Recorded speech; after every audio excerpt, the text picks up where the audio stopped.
उत्तराखंड सुनते ही लोगों के दिमाग में शायद सिर्फ एक ही हिल स्टेशन आता है, जो कि है मसूरी। मगर अगर मसूरी पहाड़ों की रानी है, तो चक्राता है पहाड़ों का एक राज, जो कि बिल्कुल भी दूर नहीं है। अगर आप दिल्ली से आ रहे हैं, दिल्ली से अगर आप आएंगे तो आप अपना फर्स्ट स्टॉप जो है वो आप देहरादून बना सकते हैं, और देहरादून से मात्र 90 किलोमीटर की दूरी पे है एक बहुत ही प्यारा सा हिल स्टेशन जिसका नाम है चक्राता।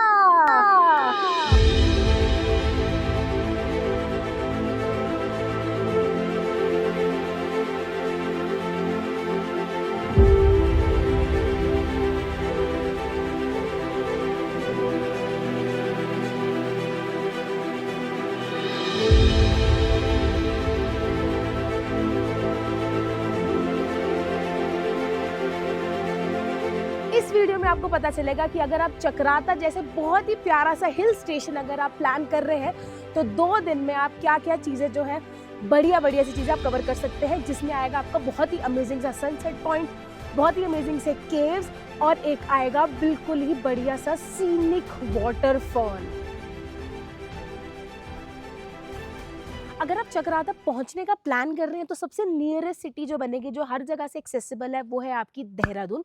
देहरादून पहुंचने के आपके पास 3 से 4 साधन है। या तो आप बस से आ सकते हैं देहरादून, या फिर आप ट्रेन से आ सकते हैं, या फिर आप फ्लाइट से आ सकते हैं, या फिर आप अपनी गाड़ी से भी आ सकते हैं। तो हम लोग आए थे दिल्ली से देहरादून। देहरादून में हमने एक रात स्टॉप ओवर लिया, फिर उसके बाद हम लोग अगले दिन मॉर्निंग में चले अपनी गाड़ी से चक्राता। तो अगर आप देहरादून से चक्राता आना चाह रहे हैं, तो आपके पास अगेन आपके पास 2 ऑप्शन है। या तो आप गाड़ी से आ सकते हैं, या फिर आप यहाँ पर पब्लिक ट्रांसपोर्ट से भी आ सकते हैं, जिसकी कनेक्टिविटी बहुत लिमिटेड है फ्रॉम देहरादून टू चक्राता, और टूट के आपको कनेक्टिविटी मिल जाएगी। मगर हाँ, ऐसा नहीं है कि नहीं मिलेगी।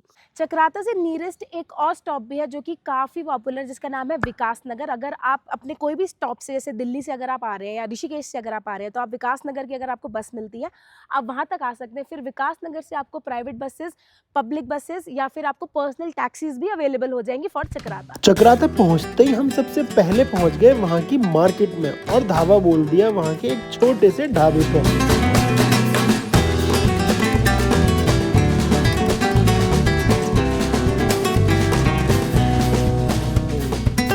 जब हम नीचे कोतवाली में खड़े थे ना, तो वहाँ पर हमने पुलिस भैया से पूछा कि कोई अच्छा सा रेस्टोरेंट बताओ जहाँ पर घर का जैसा खाना मिले। तो उन्होंने बोला कहीं मत जाना, सीधा अंदर सदर बाजार मार्केट में जाओ, वहाँ पर आप जनता रेस्टोरेंट में चले जाना, आपको घर जैसा खाना ही मिलेगा, और थाली ऑर्डर कर लेना।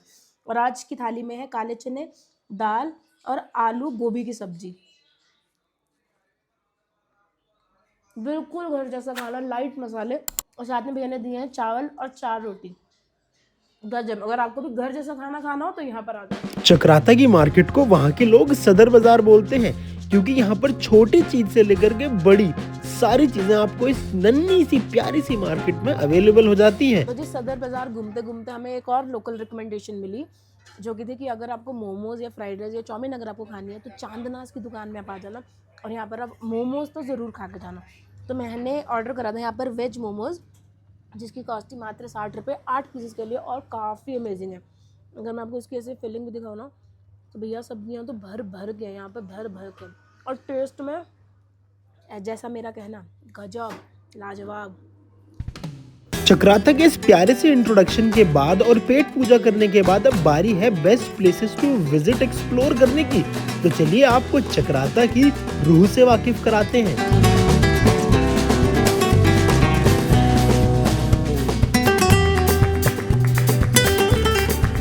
अगर मैं ये बात करूं कि चक्राता में आप घूम कहाँ सकते हैं, तो सबसे पहला पॉइंट जो अगर आपको कवर करना चाहिए वो है टाइगर फॉल। तो चक्राता से मात्र 16 किलोमीटर की दूरी पे पड़ता है टाइगर फॉल। जैसे ही आप 16 किलोमीटर पे आएंगे, रास्ता जो है वो ज़्यादा डिफिकल्ट नहीं है, बहुत आराम से आप गाड़ी से आ सकते हैं, ज़्यादा कोई बम्पी राइड हमें दिखी नहीं।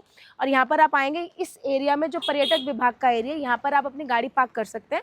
तो मात्र 40 रुपये लगते हैं यहाँ पर गाड़ी पार्क करने के, और उसके बाद आप 1-1.5 किलोमीटर का ट्रैक यहाँ से नीचे कर सकते हैं। अगर आप चाहते हैं कि आपको बिल्कुल ही कहते हैं ना कि मुंह पे ही पार्किंग मिले, तो उसके लिए आपको नीचे ही जाना पड़ेगा, और इस पॉइंट से और नीचे जाना पड़ेगा। करीब 2-2.5 किलोमीटर और जाना पड़ेगा गाड़ी से। वहाँ पर पर्सनल पार्किंग मिल जाएगी जो शायद 150 रुपए या 200 रुपया लेती है पूरे दिन का, तो आप वहाँ पर भी अपनी गाड़ी पार्क कर सकते हैं। तो हमने तो ऐसे यहाँ पर गवर्नमेंट वाली साइड पे गाड़ी पार्क कर दी। पीछे से ट्रैक करेंगे 1-1.5 किलोमीटर का और आपको दिखाते हैं सीनिक वाटरफॉल। तो जैसे आप अपनी गाड़ी पार्क करेंगे ना तो 2 रास्ते निकलते हैं, एक निकलता है नीचे ट्रैक को और एक निकलता है व्यू पॉइंट को। तो जैसे ही मैं यहाँ पर आई, मेरे को एक चीज़ सुनाई दी और एक चीज़ दिखाई दी। जो चीज़ मुझे दिखाई दी वो थी ये देखो, ये है जो जापान जो फ़ेमस है ना अपने चेरी ब्लॉसम के लिए, वो भी फ़ेब, मार्च, अप्रैल में काफ़ी फ़ेमस होता है। तो हमारे खुद की धरती पे ही देख रहे हो कितना सुंदर फूल है, तो इसको ऐसे देख के लगा अरे वाह! Cherry blossom. और दूसरी जो चीज़ मेरे को अभी सुनाई दे रही है, I am not so sure कि आपको सुनाई दे पा रही है या नहीं, वो है टाइगर फॉल की आवाज़। और माना जाता है कि टाइगर फॉल को टाइगर फॉल इसीलिए बोला जाता है, यहाँ के लोकल लोग इसलिए बोलते हैं क्योंकि उसकी जो गड़गड़ाहट की जो आवाज़ है वो ऐसा लगता है कि एक टाइगर जो है वो रोर कर रहा है। वो इतनी तेज़ और इतनी सॉलिड आवाज़ होती है, तो इतनी नीचे है वो टाइगर फॉल और मैं यहाँ पर इतनी ऊंचाई पे खड़ी हूँ, मेरे को कितनी बिल्कुल स्पष्ट आवाज़ सुनाई दे रही है। तो यही है जी एक हिडन जेम ऑफ चक्राता। ये जो ट्रेल है ना ये बिल्कुल भी डिफिकल्ट नहीं है, बहुत मॉडरेट ट्रैक वाली ट्रेल है और काफ़ी अच्छी बना रखी है। प्रॉपर रेलिंग वगैरह है, बीच-बीच में बैठने की जगह है, अगर आपको बैठना, अगर आप थक गए हो तो काफ़ी अच्छी जगह है यार। और एक और चीज़ बताना चाहती हूँ मैं कि अगर आप वाटरफॉल के टाइम पे जा रहे हो और अगर गर्मी वगैरह का सीज़न है तो आप वहाँ पर स्नान भी कर सकते हो, तो अपने टॉवल या जो भी कपड़े वगैरह हैं वो आप लेकर चले जाना। मैंने ऐसे सुना है कि वहाँ पर ना चेंजिंग एरिया भी होता है, बाकी है या नहीं है मुझे नहीं पता, मैं नीचे जाके आपको और इन्फॉर्मेशन देती हूँ। तो आ जाओ जी। इन सीनिक वादियों का मजा लेते हुए और अपने आसपास इस हरियाली को देखते हुए आप 15 से 20 मिनट के अंदर अंदर पहुंच जाएंगे टाइगर फॉल के बहुत नजदीक।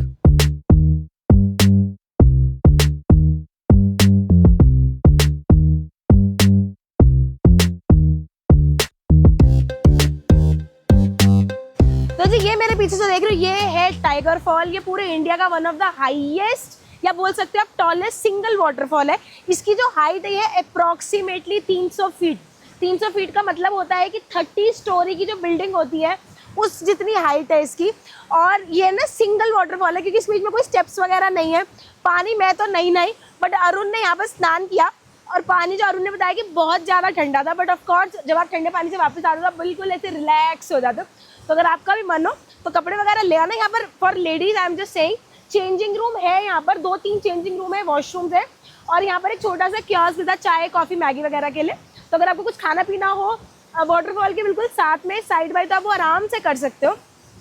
एक और चीज़ मेरे को आपको यहाँ पर बतानी थी कि लोकलाइट ऐसा बोलते हैं कि ये जो टाइगर रोर जो बोलते हैं, जो टाइगर फॉल की जो ये आवाज़ है, ये एक्चुअली ये आवाज़ है उत्तराखंड के पहाड़ों की सांसों की आवाज़ है ये, ऐसा यहाँ के लोग बोलते हैं। और इसलिए यहाँ की ना यहाँ पर ज़्यादा टूरिस्ट मैंने नहीं देखे अभी तक, बट हाँ यहाँ पर लोकलाइट तो मैंने काफ़ी देख लिया है। कितना बड़ा है! अगर गिरते हुए पानी का साउंड आपको रिलैक्सिंग फील कराता है, पानी में नहाना आपको पसंद है और पानी की हल्की हल्की बौछार जब आपके मुंह पर पड़ती है और आप एकदम खुश हो जाते हैं, तो टाइगर फॉल आपको बहुत ज़्यादा पसंद आने वाला है। और अगर आप चाहें तो आप टाइगर फॉल्स के पास रुक भी सकते हैं क्योंकि वहाँ स्टेज के काफ़ी ऑप्शन हैं। तो चलिए अब इस वाटरफॉल के बाद आपको लेकर चलते हैं चक्राता के एक और नगीने की ओर।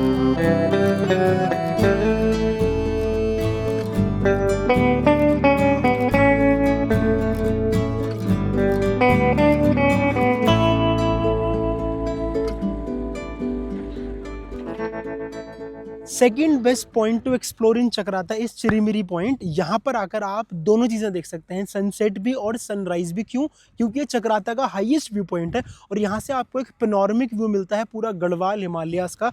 और ये बेस्ट पॉइंट है, यहाँ से आपको हिमालयाज़ की रेंज एक के बाद एक पूरी अनंत नज़र आएगी और आपको यहाँ पर बहुत शांति मिलेगी। जो बड़े बड़े पेड़ यहाँ पर आपको नज़र आएंगे वो सारे देवदार ट्रीज़ हैं। तो अगर आप चक्राता में हैं, एक शांति भरा पेनोरमिक सुंदर सा व्यू पॉइंट देखना चाहते हैं, तो चिलमिरी पॉइंट आप बिल्कुल मिस नहीं कर सकते।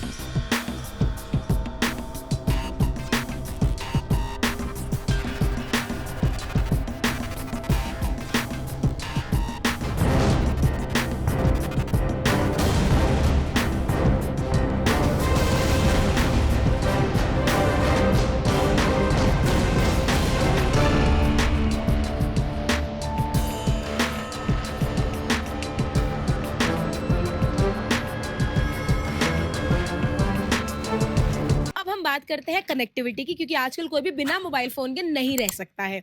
तो हमारे पास एक्चुअली दोनों नेटवर्क है, एयरटेल का भी है और जियो का भी है, और ये दोनों नेटवर्क हर जगह ऑलमोस्ट आ रहे हैं। जब हम वाटरफॉल में थे तब भी आ रहा था, अभी हम यहाँ पर चिरीमिरी पॉइंट पर है तब भी ये नेटवर्क आ रहे हैं। तो यहाँ पर आपको कोई कनेक्टिविटी की प्रॉब्लम नहीं होनी चाहिए अगर आपके पास ये 2 सिम्स हैं तो। जी सनसेट के बाद आप लोग वापस आ सकते हैं चक्राता मार्केट में, और अगर मैं आपको बोलूँ कि अगर आपने होटल अगर या बुक नहीं करा है तो चक्राता मार्केट में बहुत सारे होटल के ऑप्शंस हैं, क्योंकि हम लोग आए हैं फेब के महीने में, तो ये ऑफ सीजन कंसिडर होता है। तो यहाँ पर हमें जो रूम था वो सिर्फ मात्र 800 रुपये में मिल गया। तो हमने पहले से कोई प्री बुकिंग नहीं कर रखी थी, हम आए यहाँ पर रैंडमली एक होटल में गए, वहाँ पर हमें रूम अच्छा लगा तो हमने बुक कर लिया। तो अगर आप भी आते से ऑफ सीजन में तो आई थिंक 800 से लेकर 1200-1300 रुपये के बीच में आपको मिल जाना चाहिए। बट अगर आप ऑन सीजन आते हैं तो वही रूम का रेट जो है वो हो जाता है 1500 से लेकर 3000 रुपये तक का। तो यू कैन डिसाइड योरसेल्फ कि आप कब आना चाहते हैं यहाँ पर। दूसरा, आप चक्राता मार्केट आए, अगर आपको कुछ शॉपिंग वगैरह करनी है आप कर सकते हैं। जैसे मैं ऑलरेडी यहाँ पर एक बैंडन, आई थिंक अभी जो आपने पिछली प्रीवियस क्लिप में देखा था, हम दोपहर में जब आए थे तो मैंने बैंडन है वो खरीद लिया था, और मुझे एक बहुत अच्छा लग रहा है यहाँ पर स्टॉल, तो मैं वो एक स्टॉल भी खरीदूंगी। और आप डिनर वगैरह यहाँ पर कर सकते हैं मस्त। यहाँ पर वेजिटेरियन ऑप्शन भी मिलेगा, नॉन वेजिटेरियन ऑप्शन भी आपको यहाँ पर मिलेंगे। और यहाँ पर ना एक शिव जी का मंदिर है, जो हमारे होटल वाले अंकल थे उन्होंने हमें बताया कि यहाँ पर एक शिव जी का मंदिर है जो कि 24 घंटे खुला रहता है। और उस मंदिर पैर पे चढ़ गया, वो तेरे से कुछ एक्सपेक्ट कर रहा है। तेरे से नहीं बात कर रही मैं, क्या चाहिए देखियो अरुण, काट मत जाइयो भाई। तो यहाँ पर शिव जी का एक बहुत ही प्यारा सा मंदिर है जो कि 24 घंटे खुला रहता है, और उस मंदिर का नाम है चिंताहरण मंदिर। तो अभी हम लोग जा रहे हैं, पहले मंदिर जाएंगे या फिर देखते हैं कि पहले खाने का देख लेते हैं कि क्या करना है, डिनर कैसे सॉर्ट आउट करना है। मंदिर में मत्था टेकने के बाद हमने पेट पूजा की और फिर चक्राता की मार्केट में थोड़ी गेड़ियां लगाई, और उसके बाद अगली सुबह सुबह उठकर हम निकल पड़े एक ऐसे पॉइंट को देखने के लिए जो हमारी इस पूरी ट्रिप का हाईलाइट था।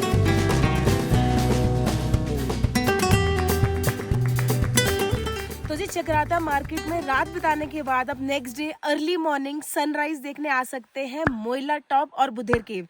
तो चक्राता मार्केट से अप्रॉक्सीमेटली 20 किलोमीटर या फिर आप लगा लो कि एक सवा घंटे की दूरी पर है मोइला टॉप। यहाँ पर आप आ जाना मोइला टॉप में, और उसके बाद आपको 6 किलोमीटर की ट्रैकिंग करनी होगी। ट्रैक करने का ये वाला रास्ता है। सिंस अभी हम फेब के महीने में हैं और अभी रिसेंटली यहाँ पर बहुत ज़्यादा बर्फ़ पड़ी थी, इतनी बर्फ़ पड़ी थी कि मसूरी के पहाड़ों तक बर्फ़ पड़ी थी। तो चक्राता का ये टॉप तो काफ़ी ऊंचे लेवल पर है, तो इसीलिए ये एरिया जो है, ये रास्ता जो है ये बंद है। मेरे को कल ही जो हमारे होटल वाले अंकल थे उन्होंने कल ही बोल दिया था कि जो मोइला टॉप है वो बंद है। तो बट मुझे यहाँ आना था क्योंकि मेरे को इतनी मोटी बर्फ़ की लेयर, ये देख रहे हो कितनी बर्फ़ पड़ी थी भाई। तो मुझे ना ये इतनी मोटी बर्फ़ की लेयर देखनी थी, क्योंकि हम सिर्फ 1 घंटे की दूरी पे थे वहाँ से। तो हमने सोचा कि चलते हैं सुबह सुबह। मोइला टॉप जा तो नहीं पाएंगे बट एटलीस्ट वो रास्ता देखते हैं, क्योंकि इतनी सीनिक ब्यूटी थी, हर जगह हमें पैचेस दिख रहे थे बर्फ़ के। हाँ बट जो रोड थी वो साफ थी, बिल्कुल क्लीन रोड थी, वहाँ पे रोड पे बिल्कुल भी बर्फ़ वगैरह नहीं थी, बिल्कुल साफ रास्ता था। तो इसलिए हम आ गए मोइला टॉप। और यहाँ पर अगर आप आएंगे, अगर आप अप्रैल मई के टाइम पे अगर आप आएंगे तो आप यहाँ पे 2 चीज़ें कवर कर सकते हैं। एक तो है मोइला टॉप, तो बेसिकली वो ना एक बुग्याल है। तो वो होता है ना जैसे एक सेंटर में आसपास सारी हरियाली हरियाली होती है, पहाड़ होते हैं, पेड़ पौधे होते हैं देवदार के, तो ऐसा एक बुग्याल टाइप है मोइला टॉप। और वहाँ पर बहुत प्यारा सा एक बहुत प्राचीन शिव जी का मंदिर भी है, अगर आपको वो कवर करना आप कर सकते हैं। साथ में ही एक 100 मीटर की दूरी पर ही नीचे जैसे आप उतरेंगे मंदिर से तो आपका आता है बुधेर केव्स। तो ऐसा बोला जाता है कि जो पांडवों के टाइम पे वो जो केव्स थी वो पांडवों ने यूज करी थी वो केव्स। तो अगर आप यहाँ पर आ रहे हो तो अभी 2-3 पॉइंटर्स जो है ये कवर कर सकते हैं मॉर्निंग के टाइम पे। हम अंदर नहीं जा सकते बट मैं यहाँ पर एक्सप्लोर जरूर करूंगी बर्फ वगैरह। और रास्ते में मैं देख रही थी कि खाने पीने के काफी पॉइंट्स थे, बट अभी बहुत सुबह आ गए थे हम, तो सारे पॉइंट्स जो थे वो बंद पड़े थे। बट अगर आप चक्राता मार्केट से आ रहे हो और अगर आपके साथ कोई बच्चा वगैरह भी है तो खाने पीने का अरेंजमेंट अपना करके लेकर आना, पानी वानी की बॉटल लेकर आना, ठीक है जी। तो यहाँ पर हम थोड़ा टाइम स्पेंड करते हैं और फिर चलते हैं अगले डेस्टिनेशन और चक्राता की ओर।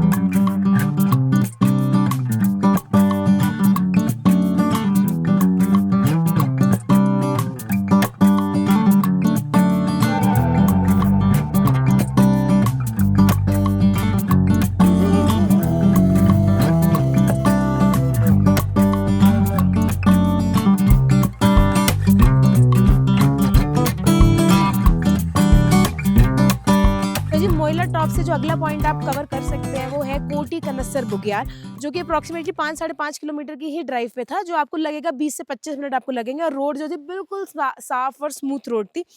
यहाँ पर आने के क्या फ़ायदे हैं? यहाँ पर आने के आपको 2 से 3 फ़ायदे जो मैं आपको बताने वाली हूँ। वो है एक सबसे पहला जो आप मेरे पीछे जो ये पेड़ देख रहे हैं, ये देवदार का सबसे एशिया का सबसे लंबा और सबसे पुराना पेड़ है। इसका जो सर्कमफेरेंस है वो है अप्रॉक्सिमेटली 6.35 मीटर और इसको ऐसा बोला जाता है कि सबसे पुराना है 600 से लेकर 800 साल पुराना ये पेड़ है। इस पेड़ की वजह से ही ये वाला जो गाँव है, छोटा-सा गाँव है कोटी कनस्तर, वो फ़ेमस है। दूसरा रीज़न ये है कि यहाँ पर पूरा का पूरा ये जो बुग्याल है ना, ये बुग्याल में है, इट इज़ सराउंडेड बाय देवदार के पेड़। तो यहाँ से अगर आपको ट्रैक भी करना है देवबंद के लिए तो करीब 3 घंटे का एक ट्रैक होता है। प्रॉपर एक पाथ-पाथ सा मतलब गाँव मतलब बिल्कुल जंगल जैसा ऐसा पाथ-पाथ सा बना हुआ है। अब वो 2 से 3 घंटे का ट्रैक होता है, वो भी कर सकते हो और सीधा देवबंद जाकर आप अपना जो है ट्रैक एंड कर सकते हैं।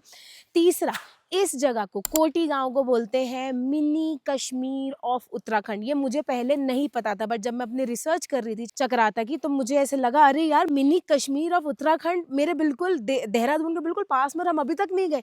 तो ये 3 रीज़न्स थे ये वाला पॉइंट जो है ऐड करने के। तो अगर आप चकराता प्लान कर रहे हैं तो ये वाला रीजन जो है ये बिल्कुल मिस मत करना। बहुत अच्छी जगह है, बहुत शांत सी जगह है। तो जो best time to visit this area है वो है आपका दिसंबर से लेकर अप्रैल तक का, क्योंकि इसमें आपको दिसंबर, जनवरी एंड मिड फेब तक आपको मिलेगी यहाँ पर स्नोफॉल मिलेगी या फिर आपको स्नो मिलेगी। और उसके बाद का जो सीज़न होता है उसमें आपको जो स्नो है वो ऐसे मतलब क्या कहते हैं ना उसको जाती हुई आपको दिखेगी और ज़्यादा क्राउड नहीं दिखेगा। इधर का जो क्राउड है वो स्टार्ट हो जाता है जब बच्चों की छुट्टियाँ मई जून की छुट्टियाँ आती है तब से क्राउड स्टार्ट हो जाता है।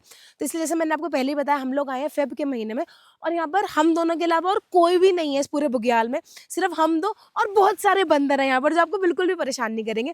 एक और चीज़ है जब आप यहाँ पर आओ ना तो यहाँ पर पीछे जो है वो एक छोटा-सा मंदिर है, वो यहाँ की एक एक कहते हैं ना आइकॉनिक स्पॉट है कि यहाँ से पता चलता है कि वो जो ट्रैक है आपका देवबंद का वो स्टार्ट हो जाएगा। और कोटी गाँव जो है वो यहाँ से अप्रॉक्सिमेटली 2 किलोमीटर की दूरी पे अगर आपको कैफ़े, होटल या स्टे वगैरह का ऑप्शन देखना है आप वहाँ पर गाँव में भी देख सकते हो, नहीं तो इस मंदिर के जस्ट ऑपोज़िट में फॉरेस्ट डिपार्टमेंट के बहुत सारे लॉज बने हुए हैं। अच्छे-अच्छे से घर भी मतलब वो एक टीन शेड के अपने कमरे रूम्स भी बना रहे हैं, जिसको मैं अंदर गई थी थोड़ा रिकॉर्ड वगैरह मैंने किया, तो उसकी जो रेंज है वो अप्रॉक्सिमेटली 2000 से लेकर 4000 के बीच में। तो जो मैं बोलूँगी ना जो अरोमा है या जो सराउंडिंग्स हैं वो बहुत ही ज़्यादा अच्छी हैं, बहुत ही ज़्यादा रिफ्रेशिंग है। अगर आप इस ट्रिप में अगर आए हैं तो ये वाला बुग्याल जो है वो बिल्कुल मिस मत करें। इस बुग्याल में अच्छा सा समय बिताते हुए आप थोड़ी-थोड़ी हाइकिंग कर सकते हैं, आप इसकी शांति को एब्ज़ॉर्ब कर सकते हैं और पास ही में बने मंदिर में मत्था टेकना तो आपके लिए अनिवार्य है। और इसी के पास थोड़ी ही देर में आप अपनी गाड़ी ड्राइव करते हुए पहुंच सकते हैं कोटी कनासर विलेज, जो एक इतना प्यारा क्यूटू सा गाँव है कि आपको वहाँ जाकर एकदम मज़ेदार फीलिंग आ जाएगी। हमने तो वहाँ बैठकर नूडल्स और मोमोज़ का भी आनंद लिया था।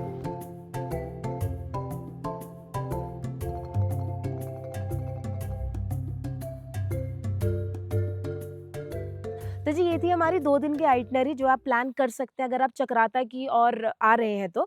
तो अब हम बात करते हैं सबसे लास्ट टॉपिक की जो कि है बजट। तो अगर आप चकराता प्लान कर रहे हैं तो मैं बजट के हिसाब से आपको बता देती हूँ कि किस-किस में आपका क्या-क्या खर्चा हो सकता है।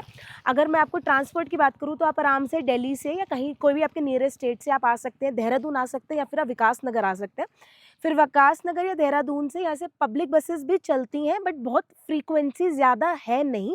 तो आप उस हिसाब से आप देख लेना, आई थिंक 200 या ₹250 आपके लगेंगे और आप जो है टिकट कॉस्ट लगेगी और आप शायद यहाँ पर पहुँच सकते हैं चकराता में।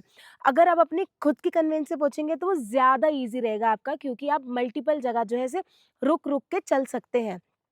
तो ये तो हो गया हमारा ट्रांसपोर्ट के लिए। दूसरा अगर मैं बात करती हूँ स्टे की, तो स्टे अगर आप ऑन सीज़न अगर आ रहे हैं तो 1500 से लेकर 3000 के बीच में आपको आराम से होम स्टेज़ जो हैं वो मिल जाएँगे। अगर आप हमारी तरह ऑफ सीज़न आ रहे हैं, जैसे हमने बताया था चकराता में हमने ₹800 का होटल लिया था और जब हम ऊपर भी मैंने चेक करा यहाँ पर कोटी कनासर की तरफ जब मैंने चेक करा तो यहाँ पर भी अराउंड आजकल का जो रेट था वो कुछ 1000-1200 के हिसाब से ही चल रहा था पर नाइट। अगर मैं फूड की बात करूँ तो फूड आपको ऑलमोस्ट पड़ जाएगा, एक टाइम की मील 2 बंदों की पड़ जाएगी 300 से लेकर 350 तक की पड़ जाएगी। ऑफ कोर्स हमने कोई फैंसी जगह हम नहीं गए थे, हम लोकल ढाबा, कैफ़े ऐसी जगह गए थे। तो उसके हिसाब से मैं आपको बता रही हूँ और जैसे-जैसे आप अपने जो आइटम्स जो है फूड आइटम उसमें ऐड करते जाओगे, उस हिसाब से आपकी जो कॉस्ट है वो इंक्रीज़ होती जाएगी। तो फूड का मान के मोटा-मोटा चल लो कि 1 दिन का फॉर 2 आपका खर्चा आ जाएगा 1000 से लेकर 1500 का। स्टे का आपका खर्चा आ जाएगा ऑफ सीज़न 1000 से लेकर 1500 का, अगर ऑन सीज़न आते हो तो 1500 से 3000। तो ये था जी हमारा ऑन एन एवरेज बजट अगर आपका स्टे का और खाने का। तीसरी मैं बात करती हूँ कि यहाँ पर टिकट चार्जेस है या नहीं है। जब हम गए थे टाइगर फॉल तो उस टाइम पे टिकट चार्जेस जो थे, एंट्री टिकट जो थी वो फ्री थी। बट उन्होंने बोला था कि हम मार्च 1 मार्च के ऑनवर्ड से 40 रुपीज़ पर पर्सन जो है वो टिकट चार्जेस लगाना स्टार्ट कर देंगे। बाकी हम जितनी भी जगह गए वहाँ पर सारी की सारी जगह एंट्री जो थी वो फ्री थी। हाँ, बट अगर आप गाड़ी से जा रहे हैं तो आपको 1-2 जगह पर गाड़ी में आपको टोल देना पड़ेगा। जब हम चिरमिरी नेक गए थे तो वहाँ पर हमने 100 रुपीज़ का टोल दिया था। जब हम टाइगर फॉल्स गए थे वहाँ पर हमने गाड़ी पार्किंग का आई थिंक ₹40 था या ₹60 गाड़ी पार्किंग की फीस थी। बाकी जगह गाड़ी पार्किंग हमें फ्री में मिल गई, ऐसे कुछ हमें ज़्यादा कॉस्ट पड़ी नहीं। तो फिर भी आप टोल, टैक्स ये सब पार्किंग-वार्किंग का लगा लो कि आपका शायद 2 दिन का पड़ जाएगा, 400 से लेकर ₹500 का तक का आपका खर्चा आ जाएगा। बट अगर मैं बात करूँ ओवरऑल एक्सपीरियंस की, तो भैया ओवरऑल एक्सपीरियंस जो था वो हमारा काफ़ी बढ़िया था। अगर आप देहरादून से थोड़ा-सा दूर की तरफ अराउंड 80-90 किलोमीटर की दूर की तरफ अगर आप बर्फ़ में, पहाड़ों में और सिक्लूजन में अगर आप कुछ एक हिल स्टेशन देख रहे हैं तो Chakrata can be your next destination. तो जी on this note we are saying bye bye to you. तो अगर आपको हमारी ये वीडियो अच्छी लगी हो तो कमेंट करके, लाइक करके ज़रूर बताना, और अगर हमने शायद कुछ अगर मिस कर दिया हो चक्राता में तो वो भी हमें कमेंट करके आप ज़रूर बताना, ठीक है? तो अब आपको मिलेंगे हम अगली कहानी में, तो तब तक के लिए to all the veggies keep wondering.